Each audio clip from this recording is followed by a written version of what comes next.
when I started looking into social engineering, Tavistock, all that stuff, I never thought it would be as in-depth and as crazy as it actually is. So the first thing that I think sticks out is something that we want to understand about social engineering and how this ties into the later alternative lifestyle movements and all that, which I'll get to eventually, is the Tavistock Institute. So the Tavistock Institute began as a clinic. And this was a British institute around the time of World War I, and what they were doing is they were studying shell shock. They were studying World War I soldiers who came back and they had like these sort of dissociative states that they'd gone into. They wanted to understand what that was, and that's when they started realizing that there was a reality to dissociating, to having alternate personalities. There's a great book on this, by the way, by Dr. Colin Ross called The Osiris Complex. I recommend everybody read that if you haven't read it. It's a really good book. But he goes into, he's one of the premier doctors that also has researched splits and personalities and so forth. And the reason I bring that up is because it's going to be relevant to the rest of my talk. It's going to be relevant to the 60s counterculture revolution, the idea of inducing and creating dissociative states. All of this is studied intently. And it's Tavistock that pioneered this research. So before there was MKUltra, before any of that stuff that you probably heard of, it was Tavistock that was really pioneering this, and it comes out of wartime research, wartime R&D. So Tavistock, as we said, was founded at World War I, but it became a Rockefeller institution after the 40s. So in 1946, the Rockefellers put like a giant grant amount of research into creating what would become the Tavistock Institute. So it moves from a medical psychiatric thing to a complete like mind control institution with Rockefeller money. So notice there's a connection between the US oligarchic banking empire and the UK, right? So this is the Atlantis power block that you probably heard me talk about. So this is 1946.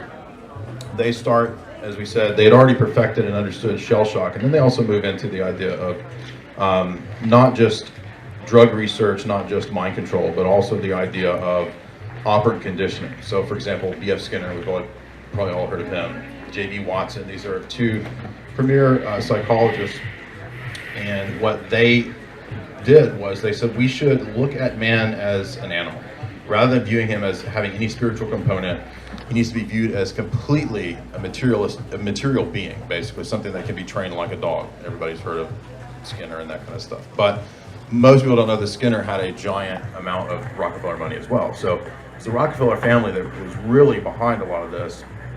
And that's who decided that we could take these studies that were done on individual people and then apply that to the society as a whole. So you could actually use the microcosm, macrocosm example. Like, so what you could do to an individual and their subconscious, you can also do on a large scale to the macro collective conscious.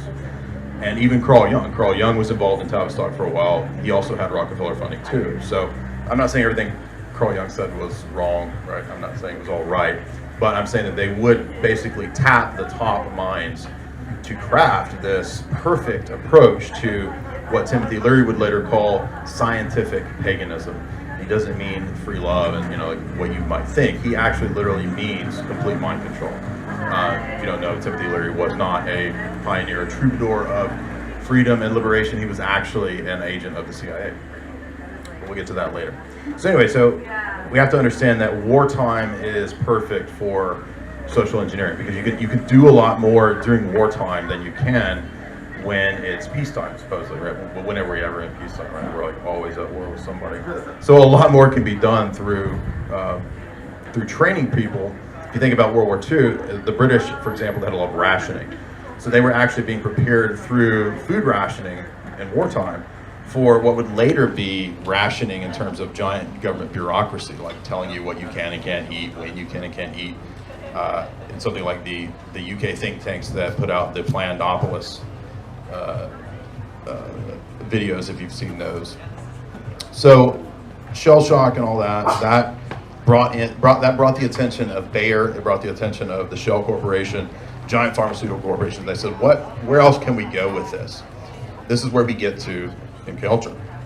So the Sandoz pharmaceutical company, they said, we would like to take this idea of the psyche, of consciousness, and see what could be done to actually split it.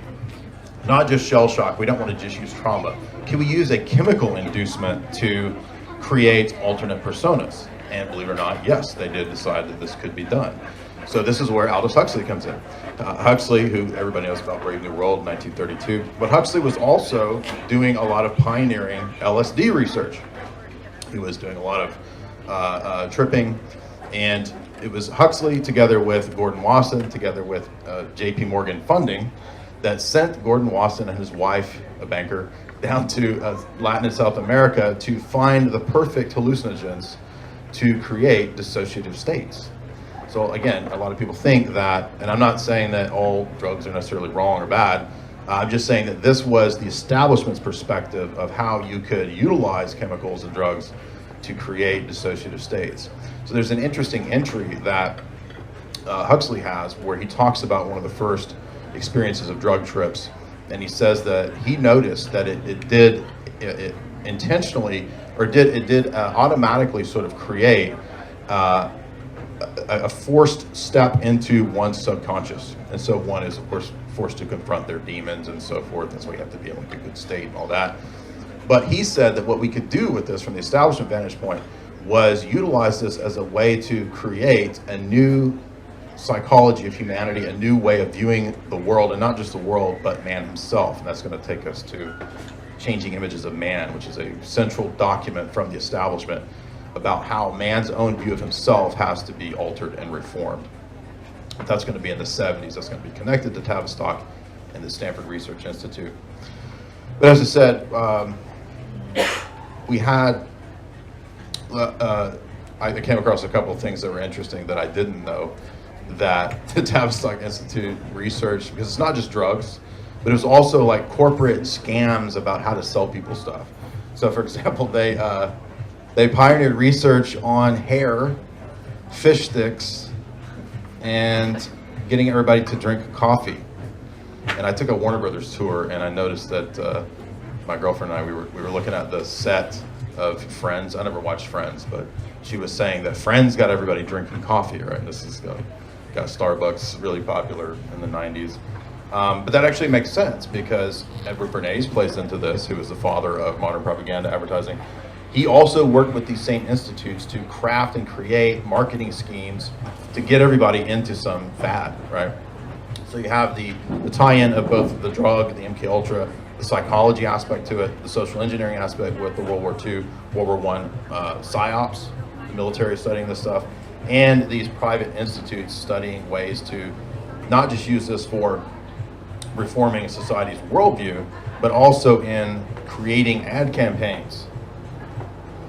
So then when we come to the 60s and the 70s, we have the idea of Tavistock saying, let's branch out into public health, let's branch out into hospitals, and let's make health corporate. And they were very successful at that. The Rockefellers themselves had already kind of bought off healthcare a long time ago with the American Medical Association, American Psychological Association. Those are all Rockefeller institutions. And Big Pharma, again, gets in on this. And this is why, by the way, you have such an intimate connection between Big Pharma and the healthcare industry. It's because it's all corporate, and it was all designed to be corporate by Tavistock.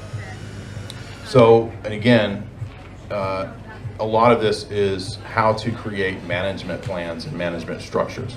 So corporate entities will, for example, reach out to entities like Tavistock, like the Rand Corporation, which we'll talk about in a minute, to try to find ways to use these psychological manipulation strategies for advertising and marketing.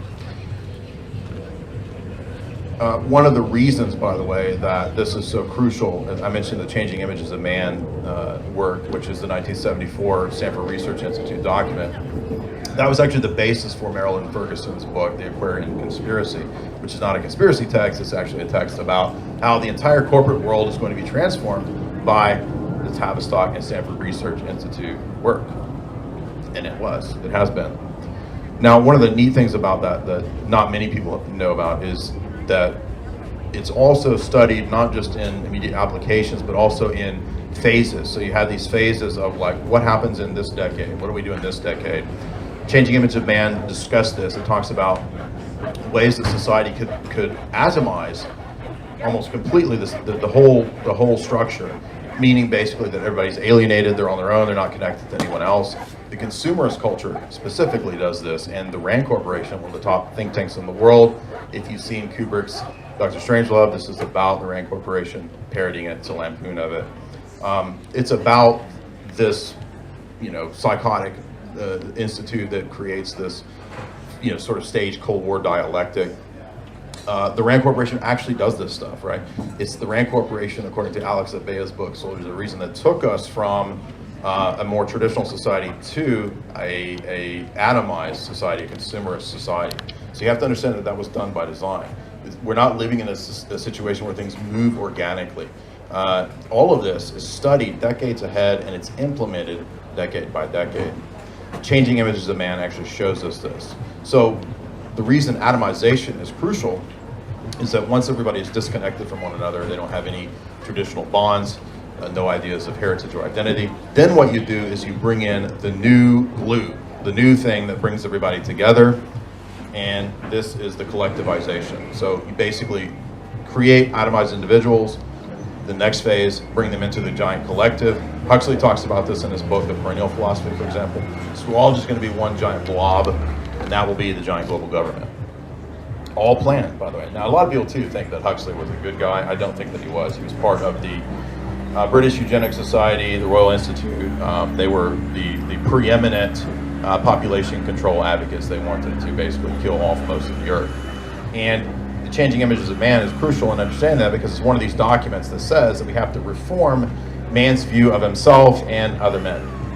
And we have to inculcate the ideology that humans are the problem and that all the humans have to be killed. Then we can create the utopia.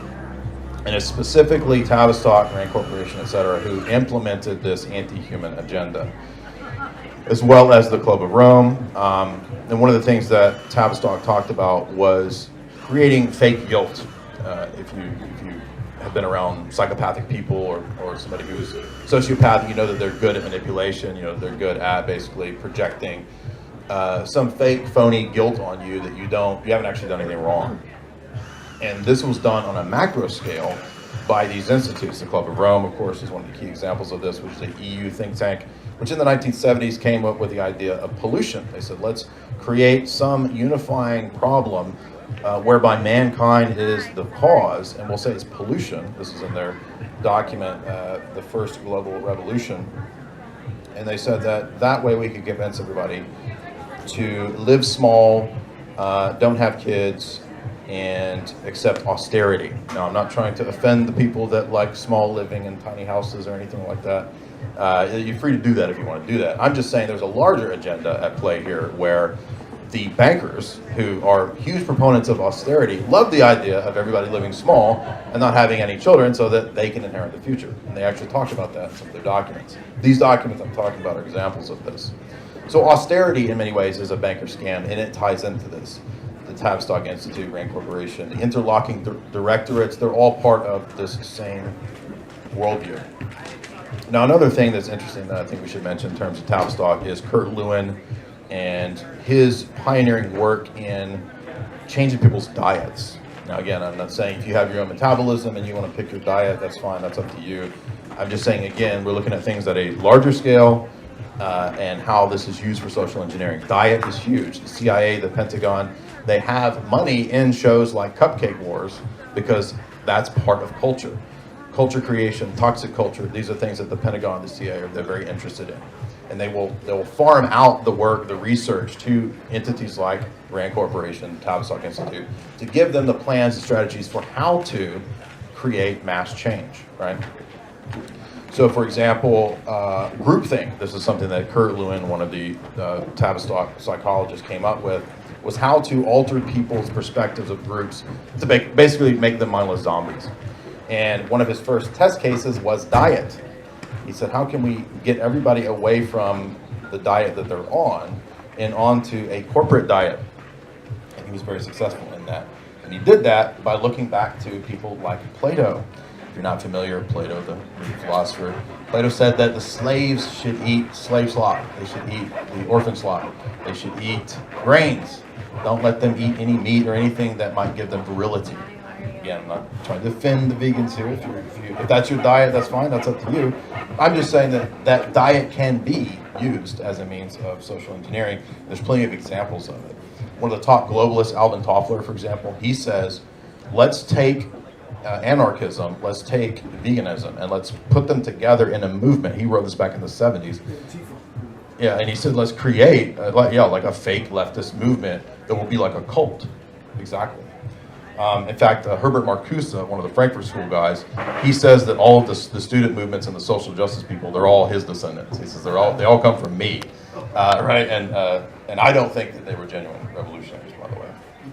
I studied under a Frankfurt School guy. Anyway, so Lewin, Rees, other Tavistock people, this is fascinating. They also talked about using gangs. This is where the CIA's funding of, or basically channeling crack to gangs in LA in the 80s comes in, right? If you've ever heard interviews with Freeway Ricky Ross, he talks about this. And that's because the CIA wanted to basically enact a lot of these plans during the 80s in LA as a test bed for this. So what they did was they tried to break down social order by induced gang warfare. And one of the guys behind this said it was fascism with a democratic face. So basically the gangs would destabilize the social order. The government, the CIA, the private entities, they would have certain contracts with certain cartels to allow them to operate. If the police busted some group, it would be a group that was not basically okayed by the CIA. And what this would do was to create basically, if you think about the riots and all that back with the Rodney King, that was a part of this. This is not me making this up. It's not conspiracy stuff. This is actual, the people at Rand Corporation, that they will study this stuff like from a social engineering vantage point. One of the documents talks about reducing man to an infantile arrested development state, which I think is evident today. Yeah, exactly. A bunch of Homer Simpsons, right? This is also roughly based on the Tavistock Institute's connection to, and the Rand Corporation's connection to the Phoenix program. The Phoenix program was a Vietnam program to basically create psychopaths to go out and terrorize the Viet Cong. It wasn't just the Cold War communist stuff. This was actually being studied as a giant test tube to be brought back domestically. And I remember I first read that 3 or 4 years ago, and I thought that sounded crazy. But the more that you read about Vietnam, the more you understand that all of these aspects of what DARPA and the CIA were studying and doing in Vietnam, they were absolutely test labs for what to do domestically in the U.S. So when you understand that terrorism aspect of what the CIA was doing under William Covey with the Phoenix program, creating psychopaths to go kill men, women, and children, then you look back at the U.S. with the serial killer phenomenon and with the gang violence of the 80s and 90s, it makes perfect sense. That's exactly what they were doing. They were importing this domestically this foreign policy program of Vietnam. And also, for especially men, part of that, putting them in an arrested development state, is to make sure that they're all into fantasy. So be into furries, be into your Comic-Cons, live out this video game, fake, synthetic life. And that is they knew that would be where people would retreat, because they couldn't deal with the reality of what was really going on. So you're absolutely right. This is a little side note here, was that one of the Rand documents talks about that your local news, like when you watch the evening Channel 4 news or whatever, this is the whole 30-minute, 25-minute thing has actually been studied from a scientific psychological warfare vantage point to basically take you on an emotional roller coaster. So this is why you'll hear, ISIS rips off the heads of 50,000 people in Idlib, and then the next thing you hear is homeless man feeds a 3-legged elephant in the park, right? This is literally intentionally taking you on this weird sort of ride, and then you see the ad for like dick pills, right? So that is literally done by design. And these documents talk about this. Human interest stories are created for psychological warfare reasons. We talked about Lewin and Rees.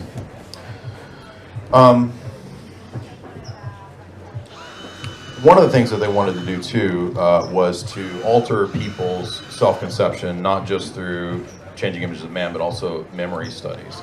This was one of the darker, crazier aspects of this that kind of blew my mind, was that they did a lot of research. The CIA did research in the 60s and 70s on altering people's RNA and DNA, and also how to change memories and self-conceptions.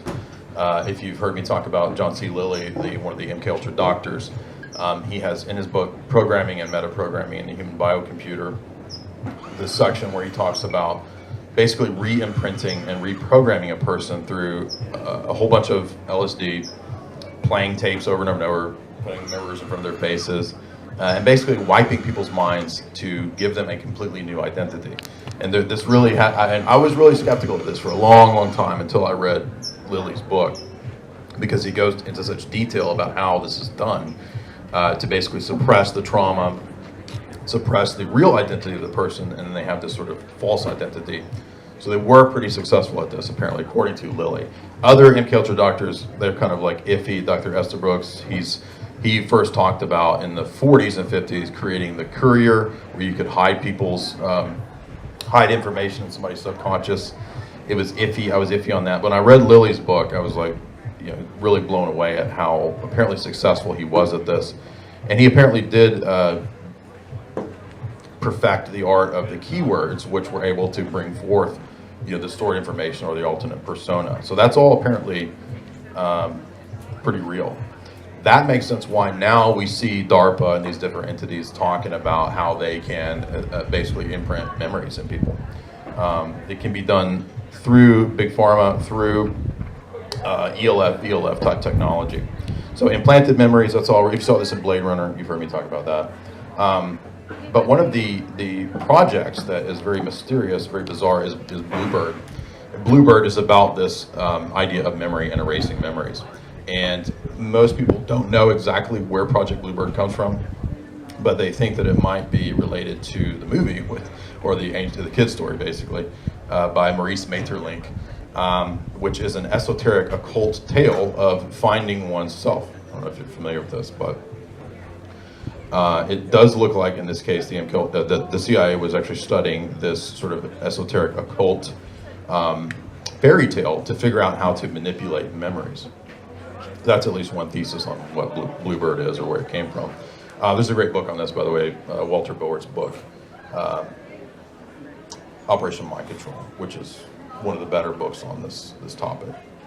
But at least two of the MKUltra doctors we know, Gregory Bateson and John C. Lilly, were very interested in the creation of fake memories, alternate personas, and how to control those. Is Lilly related to the Lilly pharmaceutical? I think it's two different people. They might have a similar genealogy, but I can't remember. But John C. Lilly is the guy who basically dosed all the dolphins. Really unethical stuff. Not just dolphins and like giving them a bunch of LSD, but kids too. He actually wiped the minds of a bunch of kids. This is also going on, by the way, in a sexual way with Alfred Kinsey. The Rockefellers put money into Alfred Kinsey doing basically molestation studies to see what would happen if he molested a bunch of kids.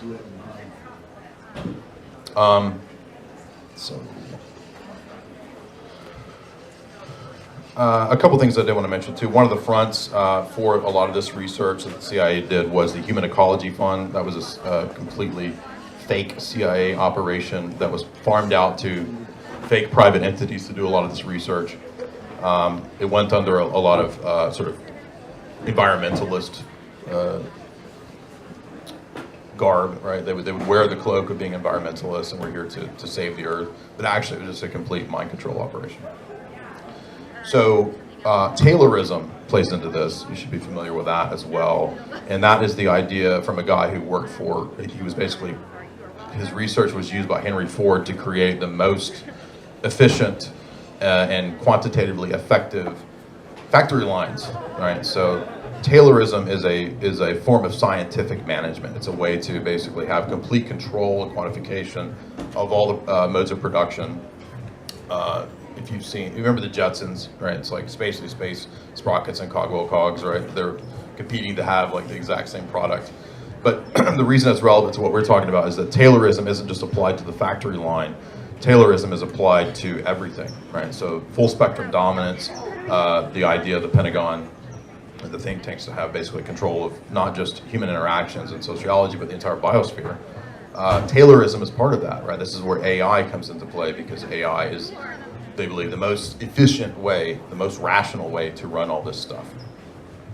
So when we understand all of that aspect of things, then the mind control and all that, now it makes sense why we can look at the cults. I'm going to switch gears into like the Laurel Canyon stuff, and the cults and Hollywood and all that, because we can see it from the establishment vantage point of not the arts and not, you know, people just partying and having fun, but how that can be used for social engineering, even if the people involved in the arts or the music or whatever, they don't even know it. You don't have to know this. A great example of this was the student riots of the 60s. A lot of the students who were involved in those riots, Kent State and that kind of stuff, they were sincere. They really thought they were fighting the establishment. They were anti-war. But they didn't know that they were secretly being studied by the Rand Corporation for what's called swarming.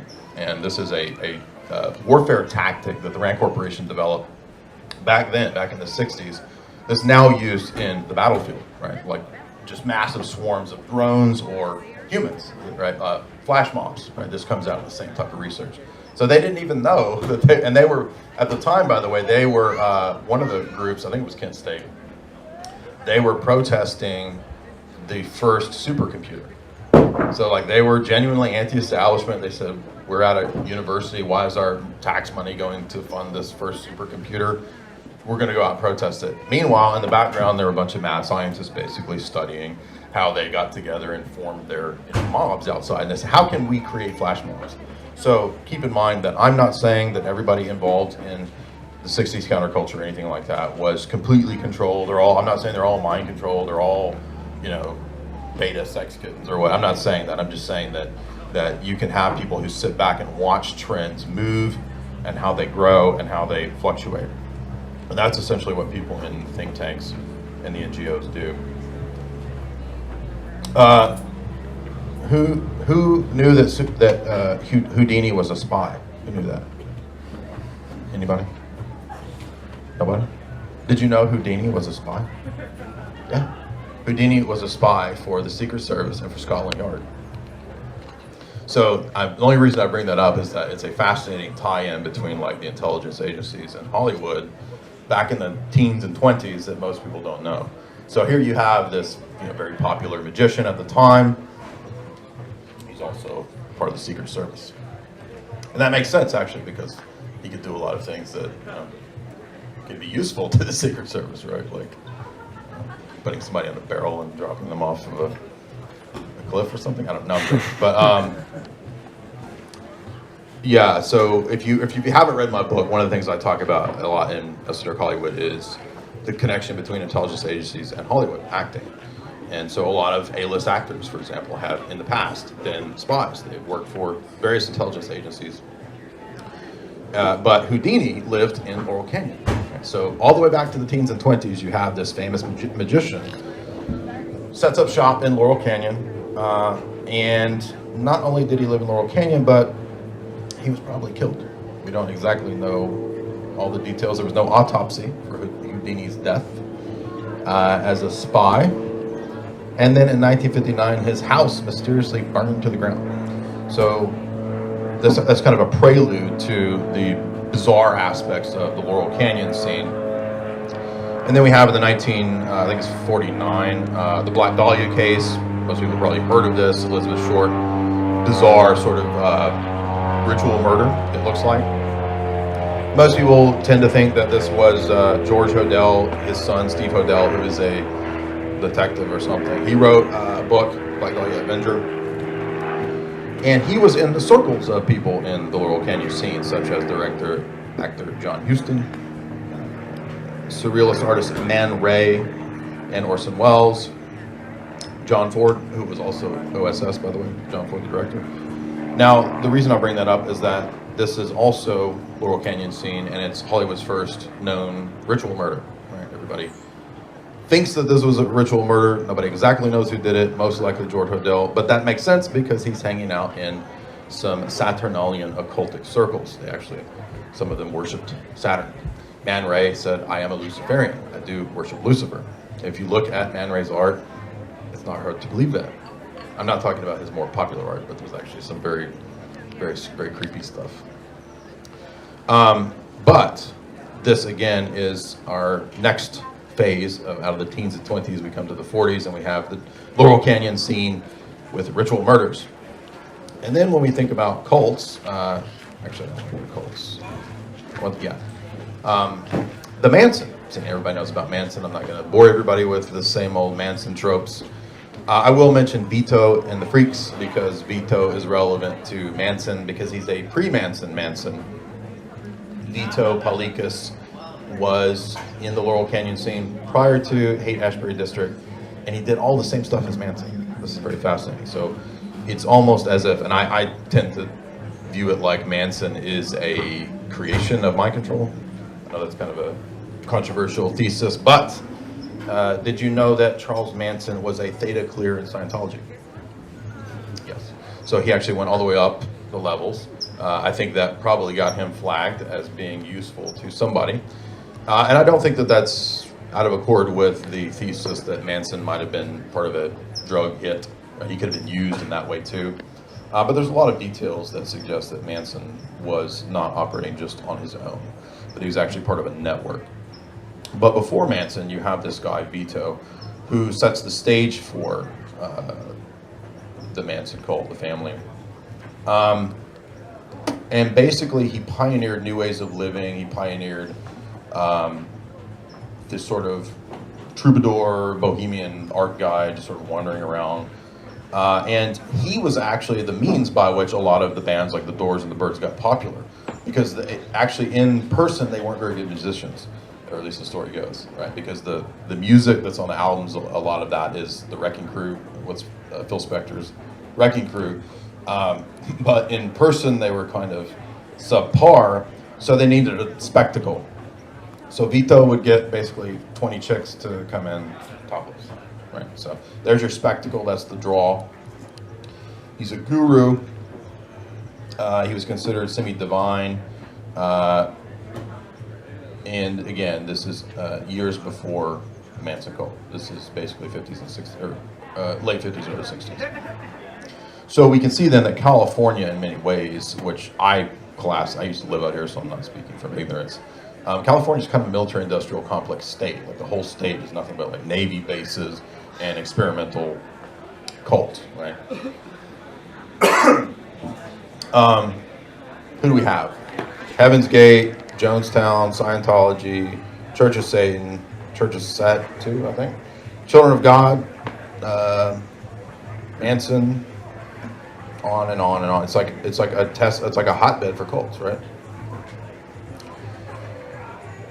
Now, one of the sinister cults that comes out of all this witch's brew of cults is the Michael Aquino Temple of Set, and this is relevant because Aquino was in Vietnam and he studied mind control and MKUltra and he was part of that Phoenix program that I mentioned earlier, right?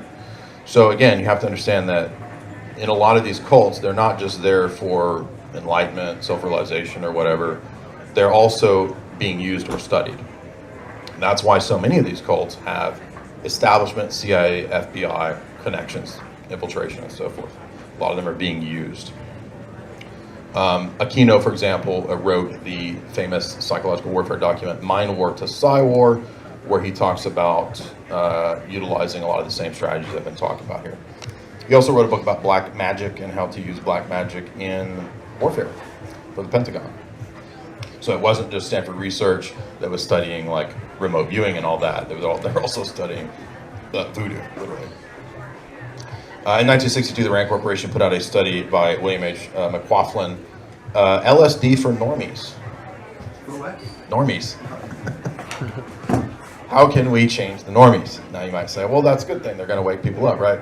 I don't think the Rand Corporation gave a damn about waking people up. This is where Also, the Frankfurt School plays into this. A lot of people think, oh, the Frankfurt School, they were like, critical of capitalism and they were critical of Stalin, so they were good guys, they were revolutionaries. Nah, actually they were funded by the Macy Foundation, the Rockefellers, and they were brought over by the OSS. So they were not our friends. But Herbert Marcuse, Eric Fromm, Theodore Adorno, Horkheimer, I've read all their stuff. I've done talks on Frankfurt School guys, Habermas, his praxeology and all that.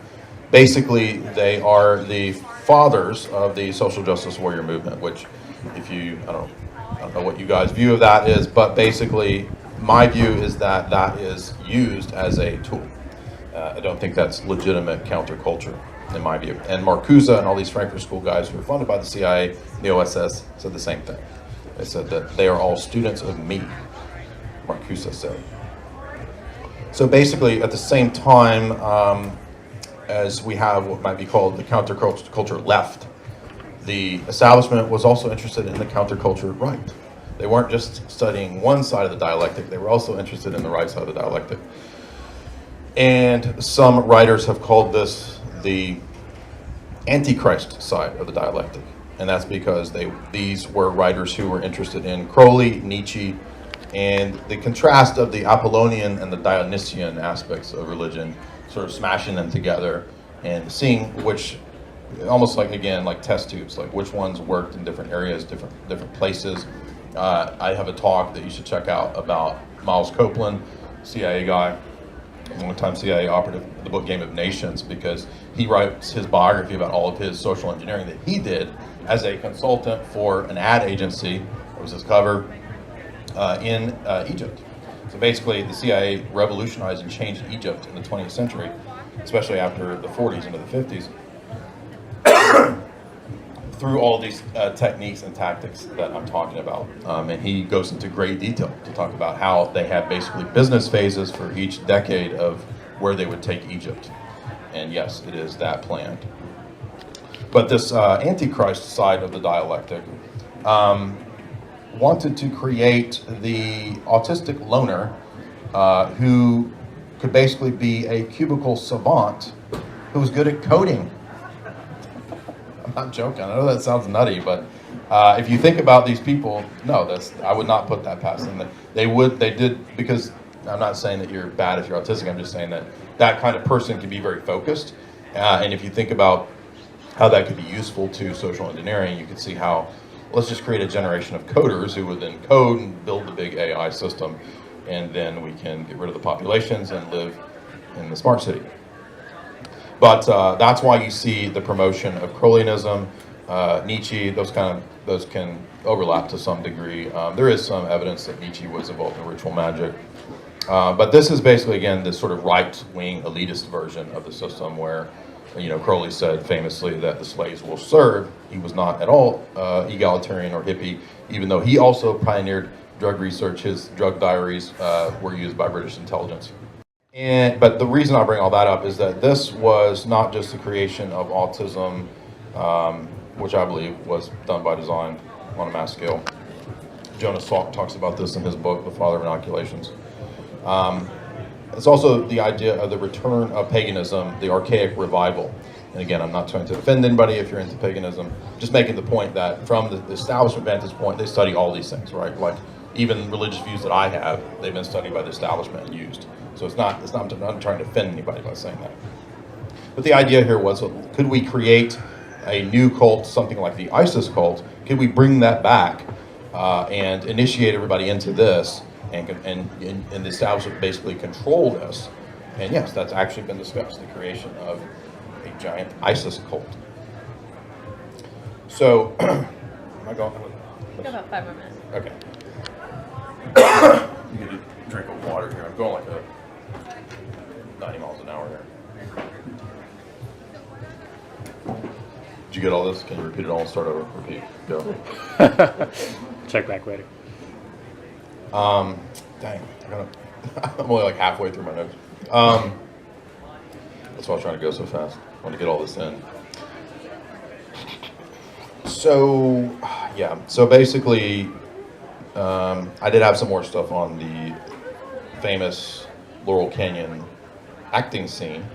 We've all probably heard of the musician scene, how they were connected to military intelligence, the Doors, Zappa, and all that. I'll spare you that if you're familiar with it. But there's also they were called the Young Turks, which is the actors of the 60s and 70s. Peter Fonda, Jack Nicholson, Dennis Hopper, Bruce Dern. Bruce Dern, I think, is the most fascinating out of this cavalcade here, because Bruce Dern's Bruce Dern's granddad was the Secretary of War, George Dern, and Bruce Dern's, Laura Dern is his daughter. Laura Dern's great uncle was Archibald MacLeish, who was Skull and Bones and was also the father of American psychological warfare.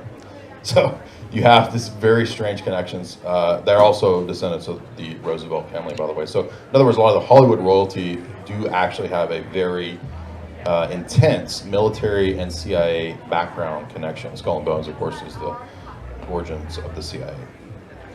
Sharon Tate comes from a military intelligence family. John Huston comes from a military intelligence family. Dennis Hopper, I'm not sure about Roman Polanski. Peter Fonda does. Jack Nicholson, interestingly, doesn't know who his father is. There's a really weird story there. But so I'm about at my time, and I thought it would be more fun, since we have an intimate setting here, to do like a Q&A. So I don't just ramble through note cards here for the next 15 minutes, 20 minutes. So let's do Q&A. You guys might have heard this stuff. If you haven't heard this stuff, you crazy questions. If you don't believe me, if you want to like challenge me, you're like, you are a fraud, sir. Let me refute you. Get out of here. I will answer your charges. So Q&A time. Thank you, by the way. You're welcome. Do you feel optimistic or pessimistic about the future of humanity in terms of... I'm optimistic because I have a certain worldview that I adhere to. I'm not going to be too preachy about that here, but I mean, my perspective is that a lot of the stuff that I was talking about, it sounds very dark. I was going to try to get to the lighter side of things. I didn't get to it, but one of the good things about this is that a lot of this is self-destructive. So when you're very anti-human and unnatural in the way that you approach these kinds of things, it's because it's self-destructive. I think that's the weakness of it. So I don't think that people are going to accept living in a giant AI smart city. I think that sounds like a nightmare. It's the most unnatural thing ever. So it's going to be very hard to, I mean, there's a lot of power in social engineering, and they can create a lot of zombies, but I think it's going to be very hard to get everybody into this. But that's where they want to go, you know. And they have it actuaried, as I said, into decades, 50 years, 100 years. Jacques Attali, one of the top globalists, I did a talk on his book. He talks about, I think it's by 2050, is the final goal to have everybody basically mind controlled and in a giant smart city. I don't think everybody's going to accept that. But what's crucial is, like, if you have kids, because it's going to be those generations. They don't care about us. Like, they're done with us. It's the younger people that are more important, to make sure that they know to have true rebellion, right? Real counter-establishment counterculture, not the fake establishment counterculture. Does that make sense?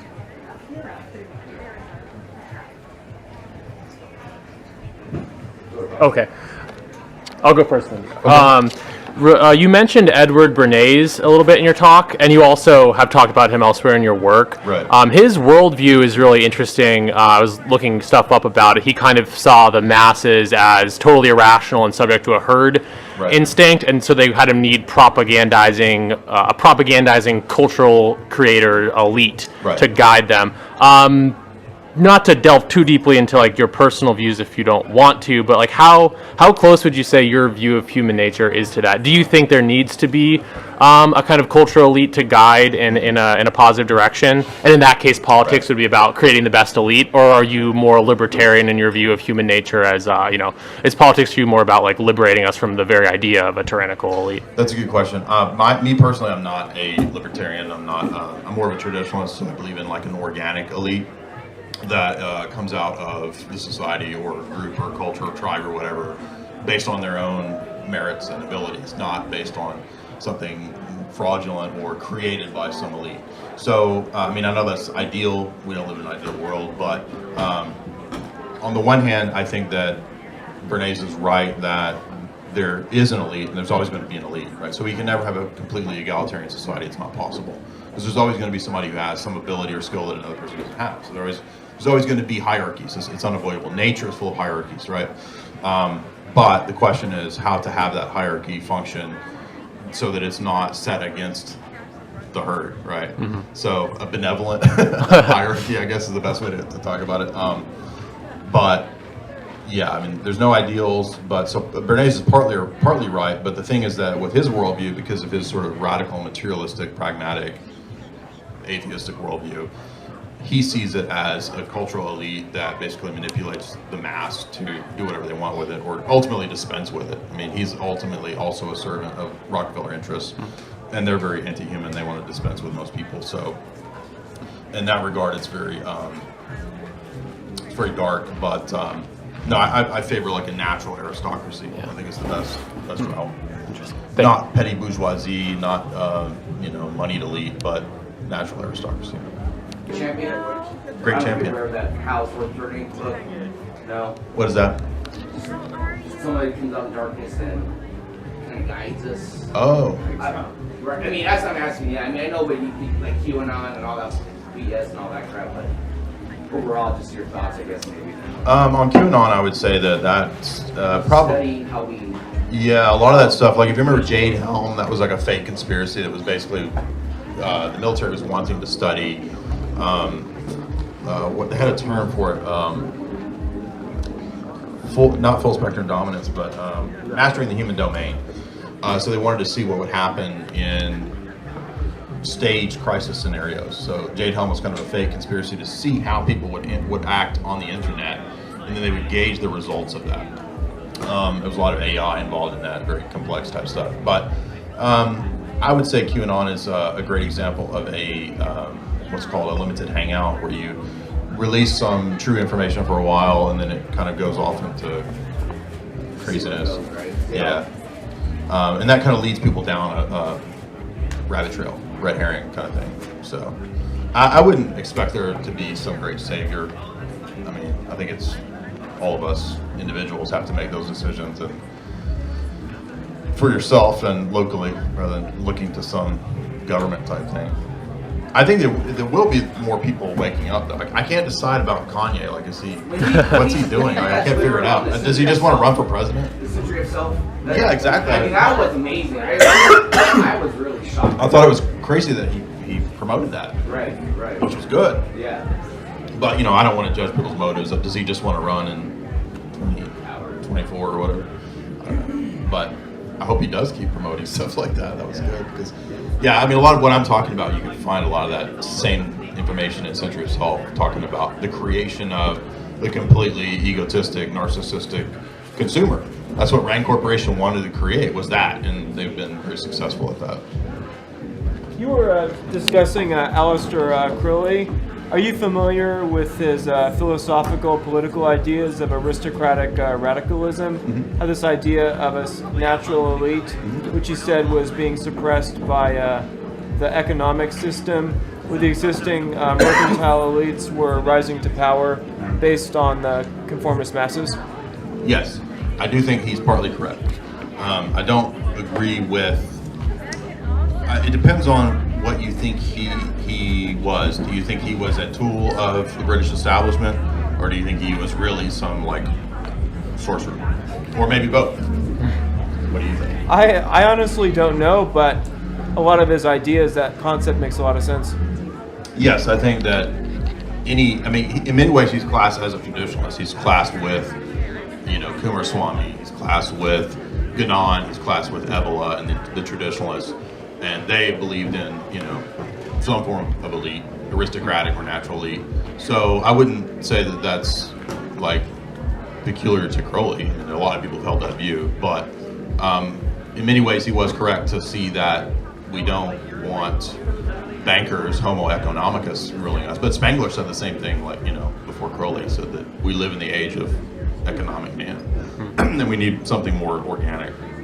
But yeah, he's partly right. I guess there is that Luciferian element to Crowley too, where even if he had certain views which we might like, you know, he was a distributist, etc., he also probably didn't much care for humanity on some fundamental level. Yeah, I think that there's also a lack of consistent application of morals in that view. Like he also says things like all actions are equal. Ultimately, in his system, all actions are equal. So if all actions are equal, then there wouldn't be hierarchy, right? There wouldn't be a natural aristocracy, because that would basically level everything, not just your actions, but society and everything. Well, basically just monism philosophically. So I would say that that's problematic. It's inconsistent, and a lot of these people aren't consistent. So people have different views at different times. The whole climate change deal, all these people who never cared, all of a sudden care, and that and the proliferation of crazy weather modification techniques. Yes. And so my basic assumption is climate change is a total ruse in what they're telling us, pollution's real and all that shit. Right. And not good. But that it's actually just a program Yeah. of using the weather, like the Club Yes. of Rome statement, Yes. where drought, famine becomes the this, the that. And Exactly. Yeah. Anyway. No, I think you're right. All the real things get co-opted. So what happens is a lot of things do start organically. Yeah. It's not all created by some mad Yeah. scientist, but or the CIA, but things will start organically and then kind of be steered off. If you read Weird Seeds Inside the Canyon, that's one of Dave's theses, is that the genuine anti-war sentiment amongst the musicians was steered off into hedonism and just blowing your mind out, basically creating the dead Been end. made for soundtracks of war movies. Yeah. Yeah, right. But Vietnam was one of the first places where they really started experimenting with geoengineering. So the Agent Orange Spring, that's environmental modification. Yeah. And so geoengineering is very real. I'll have a whole section on that in my next book. A lot of people don't believe in it. A little bit. They don't think that's real. There's no such thing as weather. That's been going on since the 50s. Oh yeah. World War It's- II. It's like the lines and stuff like that. Jim Lee, I don't know if you know where I am on the internet. ClimateViewer.com. He's got weathermodificationhistory.com. That's Oh, okay. Yeah. insane. He explains. Right. I mean, it's art. Right, with Stanford Research that we talked a lot about here, they have a whole site dedicated to weather modification. Yeah. It's called the Stanford BLF Project. They have papers on art and all kinds of stuff. So yeah, it's all real. Yeah, you were discussing the Black Dahlia murders. What's interesting is I have a personal connection to that because my great-grandfather was a personal friend of Hodel, Wow. and he was also a suspect in the murders. Wow. Do you have any idea who committed the crime?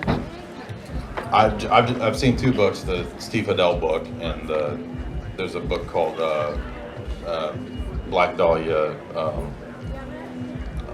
What's it called? Exquisite Corpse, about the Black Dahlia case, and they both point to Man Ray and probably Steve Hodel. You don't think it was Steve Hodel? Or George Hodel? That's what I meant. Yeah, sorry. Steve's the son. Probably most likely. You think so? Yeah. I think with my ancestor, I have no idea what happened, but it's probably just a guilt by association because they were close friends. I think that's what happened with Orson Welles too, because Orson Welles was a suspect for a while. Oh, right. But who knows? They're all in the same crew, so. I think George Hodel was convicted of incest, so makes him more likely. Do you think all this basically conspiracy to control humanity is coming from an interdimensional or extraterrestrial source that these people answer to? Yeah, to a degree. I mean, like, for example, Crowley would talk about it on his drug trips, the entities that he interacted with. He would call it, aliens, right? Exotheology. It's the same idea, these interdimensional entities. Yeah, I think it's what the religions have called demons, absolutely. I think it's true. I have a question. Yeah. You mentioned the social justice warrior movement as a tool. Right. Could you talk to that a little bit? Right, so what I was getting at was that the first thing that they studied back in the 60s was mobs. And this was the Rand Corporation was studying how to get people to just kind of create a big mob on the scene, kind of flash mob basically.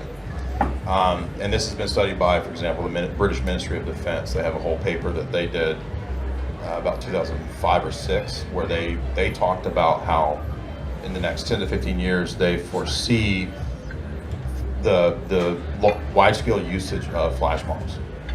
And so I'm just saying that Antifa and social justice warriors that kind of engage in that kind of activity, they seem to fit that model. Maybe not every single person, but basically hired or people that are kind of coerced or bust in at times. And sometimes they bust people in to kind of do these big stage kind of events. Charlottesville, I know a bunch of friends there, and they were like, all these people got busted. Yeah, and it's not just the left. Like they'll do the same thing on the right. So like you'll have the FBI can be running one group on the left, and they're also involved in the same far right people. So they can stage and manage these kinds of dialectics, basically. You know what I'm talking about with dialectics? Maybe you could go into that. Well, dialectics is just the idea that that if you don't take a position, you can kind of be superior to a right or a left position. Right? So sometimes it goes back to like Far Eastern philosophy of black and white, yin yang, right? But it can also be used from a social engineering standpoint to control two sides of some issue. So, for example, an oil company, you might think, oh, they are against the green agenda, or they're against climate change. But then you find out, well, wait a minute, why is Shell, BP, some of the biggest funders of some of the climate green stuff? And that's because they would like to control not just people who support oil companies, whoever that might be, but also their opposition. So it's basically the idea of controlled opposition, control both sides of these groups. So it's the same. It's an old tactic that goes back to Caesar talked about doing in his Gallican Wars. He talked about creating managed conflicts between the tribes so that they could never rise up against the Roman Empire. If you get them fighting each other. So dialectics is just an old strategy of warfare. It's also really effective in terms of keeping people unable to see a larger picture. Yes. You know, I mean, It's like a stained glass, like you have like pieces of the stained glass, and the other person is on the other side of it, and they see like different colors, but you don't see like the full picture of the stained glass or something. That's a bad analogy, but it's exactly right, yeah. It's like Porto-off KO, you know, like you can stretch this bungee cord between these two extremes and smash them together at will. It's like a super effective strategy, and then it keeps everybody from actually seeing that there's a larger thing. Yeah, like Democrats and Republicans. Like there's a lot of the same corporate entities fund and control both sides of that fake dialectic. This comes out. So people pick a team. Yeah. Right. So people feel, vehemently. Right. Coke, Pepsi, vehemently Democrat, right. Republicans, right. Like Procter and Gamble might own both toothpastes. Right. You think you have a choice between these two, but it's the same company.